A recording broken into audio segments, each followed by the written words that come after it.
ఉంటుంది. ఇప్పుడు ఇంకొన్ని నెలల్లో మన ప్రెసిడెన్షియల్ ఎలక్షన్ జరగబోతుంది. 17th presidential election.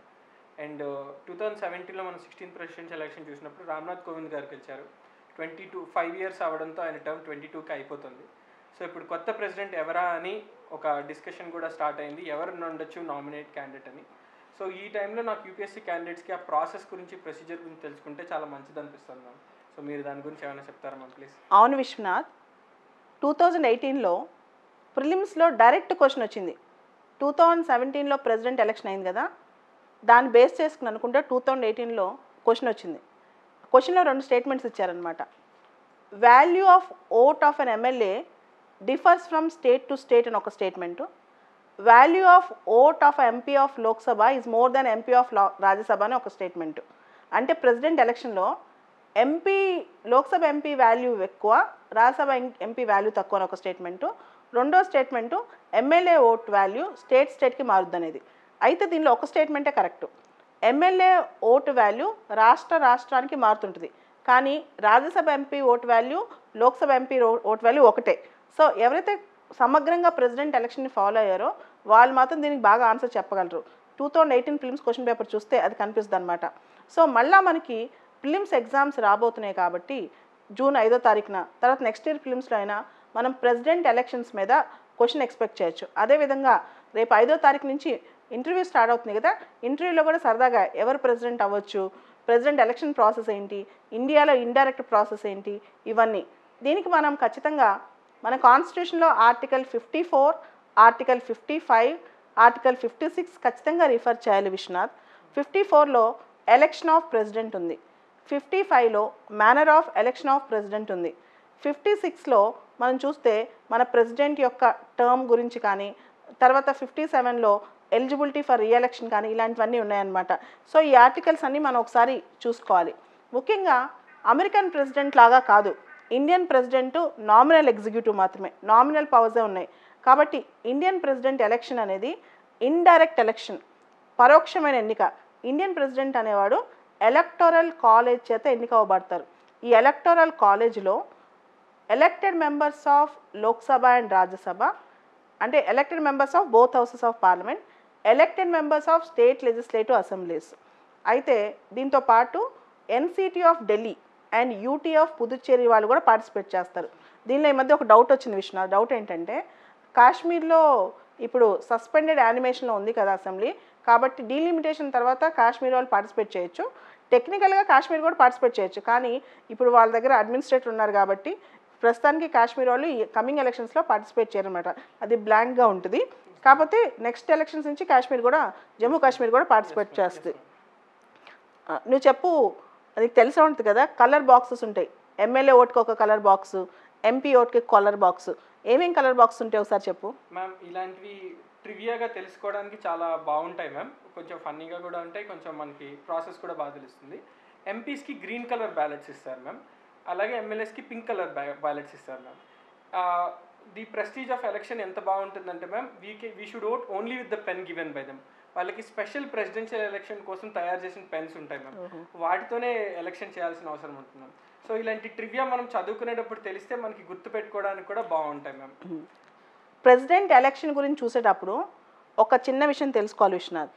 Nominated members president ఎలక్షన్లో పార్టిసిపేట్ చేయరు, కానీ వైస్ ప్రెసిడెంట్ ఎలక్షన్లో నామినేటెడ్ మెంబర్స్ పార్టిసిపేట్ చేస్తారు. అలానే ప్రెసిడెంట్ ఎలక్షన్లో స్టేట్ లెజిస్లేటివ్ అసెంబ్లీస్ మెంబర్స్ కూడా పార్టిసిపేట్ చేస్తారు, కానీ వైస్ ప్రెసిడెంట్ ఎలక్షన్లో state legislative assembly members participate చేయరు. అయితే ఈ ఎలక్టరల్ కాలేజ్లో ఎంపీస్ ఓట్ వాల్యూ ఎలా ఉంటుంది, ఎమ్మెల్యేస్ ఓట్ వాల్యూ ఎలా ఉంటుందో ఒకసారి చూద్దాం. ఒక ఎంపీ ఓట్ వాల్యూ ఎలా క్యాలిక్యులేట్ చేస్తారంటే total value of all the votes of MLAs by total number of MPs. అంటే ఇండియా మొత్తం ఎమ్మెల్యేస్ ఓట్ వాల్యూ బై ఇప్పుడు ప్రస్తుతం లోక్సభ రాజ్యసభ ఎలక్టెడ్ ఎంపీస్ 776 అనమాట. So total number of value of votes of all MLAs by 776. దానికి సంబంధించి around 5 lakhs add వస్తుంది అనమాట దాని వాల్యూ. ఈ టోటల్ వాల్యూయే ఒక ఎంపీ యొక్క ఓటు, అంటే టోటల్గా వెళ్ళేసరికి 708. ఈచ్ ఎంపీ ఓట్ వాల్యూ 708, 708 అనమాట. అండ్ ఎమ్మెల్యే ఓట్ వాల్యూ అనేసరికి చాలా డిఫర్ అవుద్ది. ఎమ్మెల్యే ఓట్ వాల్యూ అనేది పూర్తిగా మారుద్ది, స్టేట్కి మారుద్ది. జనాభా ఎక్కువ ఉన్న స్టేట్లో ఎమ్మెల్యే ఓట్ వాల్యూ ఎక్కువ ఉంటుంది, జనాభా తక్కువ ఉన్న స్టేట్లో ఎమ్మెల్యే ఓట్ వాల్యూ ఉంటుంది తక్కువ ఉంటుంది అనమాట. ఉదాహరణకి యూపీలో ఎమ్మెల్యే ఓట్ వాల్యూ ఎక్కువ ఉంటుంది, సిక్కింలో గోవాలో ఇలాంటి రాష్ట్రాల్లో ఎమ్మెల్యే ఓట్ వాల్యూ చాలా తక్కువ ఉంటుంది. అంటే ఇక్కడ ఎట్లా ఉంటుందంటే total population by MLAs into 1000, total value divided by MLAs into 1000 ఇలా వస్తుంది అనమాట. సో ఇది proportional representation by means of single transferable vote అనమాట ప్రెసిడెంట్ ఎలక్షన్. దీనికి సంబంధించి ఈ ప్రాసెస్ ఒకసారి ఎక్స్ప్లెయిన్ చేయగలవా? Yes ma'am. మ్యామ్ ఈ ప్రాసెస్ నేను వెళ్ళే ముందు ఇంకొక ఇంట్రెస్టింగ్ ఫ్యాక్ట్ కూడా చెప్దాం అనుకున్నాను మ్యామ్.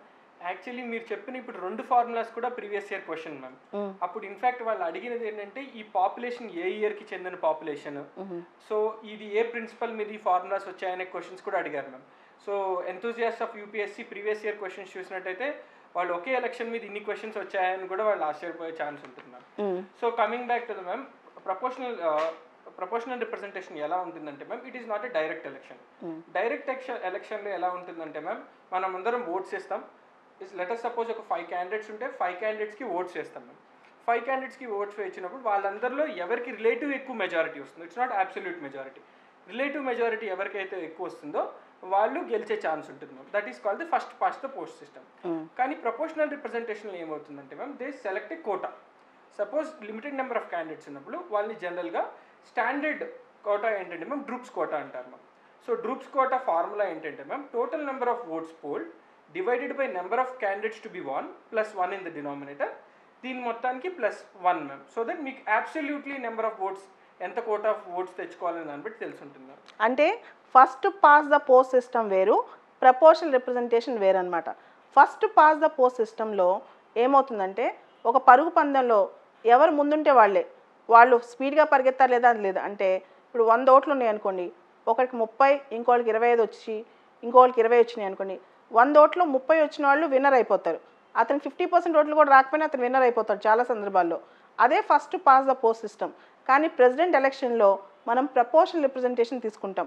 ఇండియాలో జనరల్ ఎలక్షన్స్లో మనం first pass the post system తీసుకుంటాం. ఈ first pass the post system అనేది బేసికల్గా బ్రిటిష్ వాళ్ళ మోడల్ అనమాట. ప్రపోర్షనల్ రిప్రజెంటేషన్ ప్రపంచంలో చాలా రాష్ట్రాల్లో చాలా దేశాల్లో ఫాలో అవుతారు.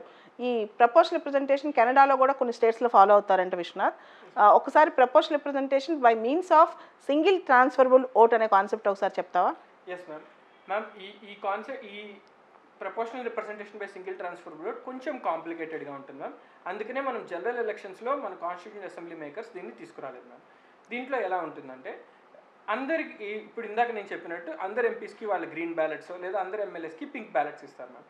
దాంట్లో ఎంత నెంబర్ ఆఫ్ క్యాండిడేట్స్ ఉన్నారు అంటే మ్యామ్, ఇప్పుడు దీంట్లో క్యాండిడేచర్ కూడా ఎలా ఉంటుందంటే మ్యామ్, ఖచ్చితంగా ప్రతి క్యాండిడేట్కి 50 మెంబర్స్ ప్రపోజర్స్ ఉండాలి, 50 మెంబర్స్ సెకండర్స్ ఉండాలి మ్యామ్. అవును, నువ్వు ప్రెసిడెంట్గా కంటెస్ట్ చేయాలంటే చాలా అంటే సరదాగా వెళ్ళి ప్రెసిడెంట్ కంటెస్ట్ చేయకుండా కనీసం 50 మంది ప్రెసిడెంట్ ఎలక్షన్కి ఆ క్యాండిడేట్కి ప్రపోజ్ చేయాలి, తర్వాత 50 మంది సెకండ్ చేయాలి.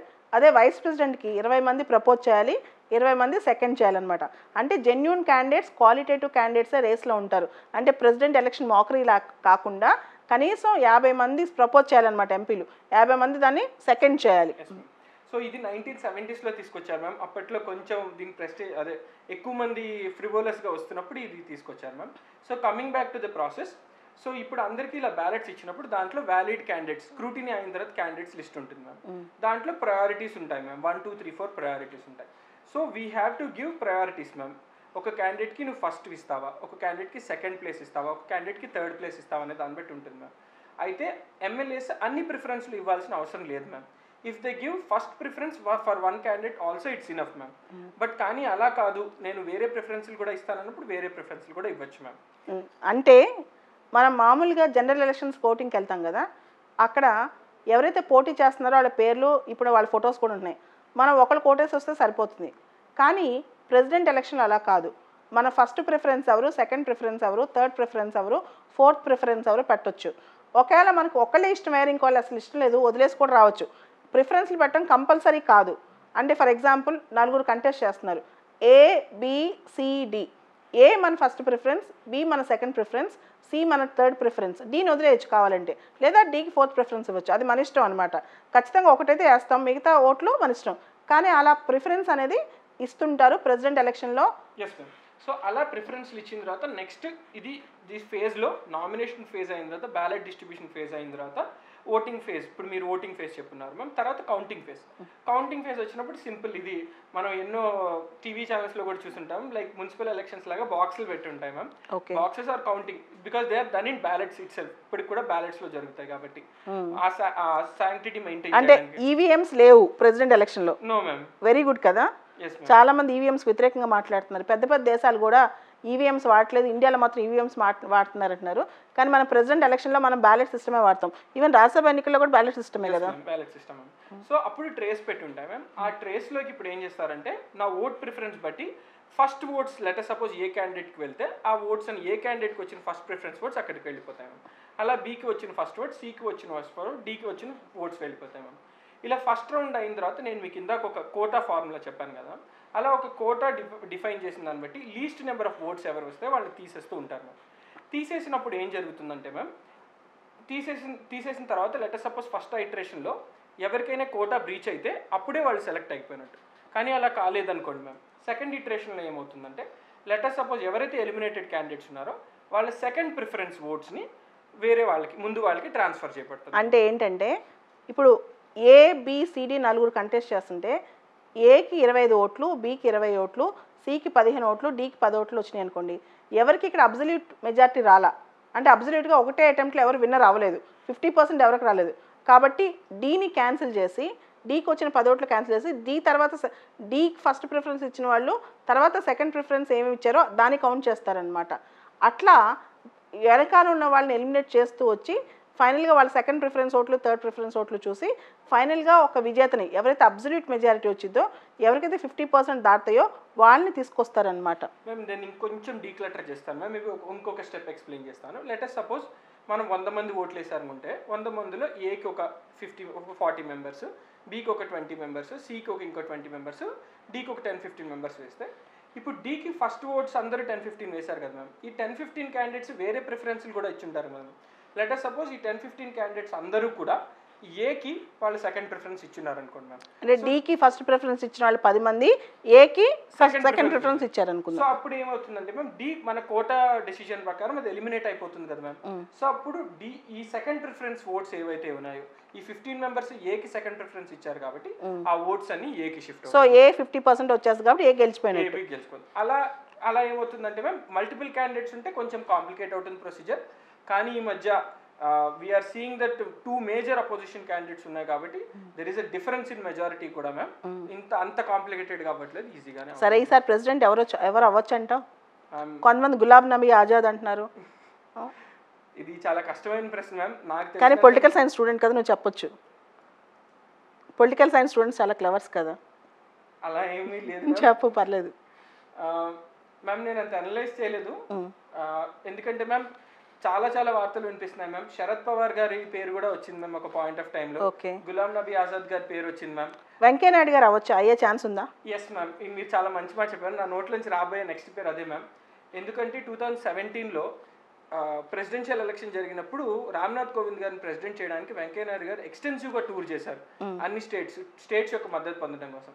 కానీ ఇప్పుడు వెంకయ్య నాయుడు గారు అవ్వడానికి ఎందుకు ఛాన్స్ ఉందంటే మ్యామ్, నేను కొంచెం పొలిటికల్ అనాలిసిస్ ఇద్దాం అనుకుంటున్నాను. ఎందుకంటే బీజేపీకి ఇప్పుడు సౌత్ ఇండియాలో ఓట్స్ చాలా ఇంపార్టెంట్ మ్యామ్. బీజేపీలో సౌత్ ఇండియాలో ప్రెజెన్స్ అనేది చాలా ఇంపార్టెంట్ మ్యామ్. వెంకయ్య నాయుడు గారు సౌత్ ఇండియా ప్రెస్టేజ్ని ఆల్ ఓవర్ ఇండియా తీసుకెళ్తారు. He's from a farming family, humble background నుంచి వచ్చినారు. And Indian culture, Indian parliamentary system, Indian పాలిటిక్స్లో ఆయన ఒక ధృవతార, ఒక చాలా పెద్ద లీడర్. సో కాబట్టి ఆయనకు అన్ని క్వాలిఫికేషన్స్ ఉన్నాయని నేను అనుకుంటున్నాను. But always fingers crossed ma'am. పాలిటిక్స్లో ఏదైనా జరగచ్చు, ఎప్పుడే ఏదైనా జరగచ్చు. ఓకే, సో వెంకయ్య నాయుడు గారు ప్రెసిడెంట్ అవుతారని ఆశిద్దాం.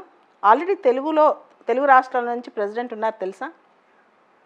ఎస్ మ్యామ్, నాకు గుర్తొచ్చినంత వరకు నీలం సంజీవ్ రెడ్డి గారు గుర్తు. నీలం సంజీవ్ రెడ్డి గారు తెలుగు రాష్ట్రాల నుంచి రాష్ట్రపతి పదవి దాకా వెళ్ళారనమాట. ఇప్పుడు మళ్ళా ఇంకొక తెలుగు వ్యక్తి రాష్ట్రపతి అవుతారని ఆశిద్దాం. Vishwanath, thank you ma'am.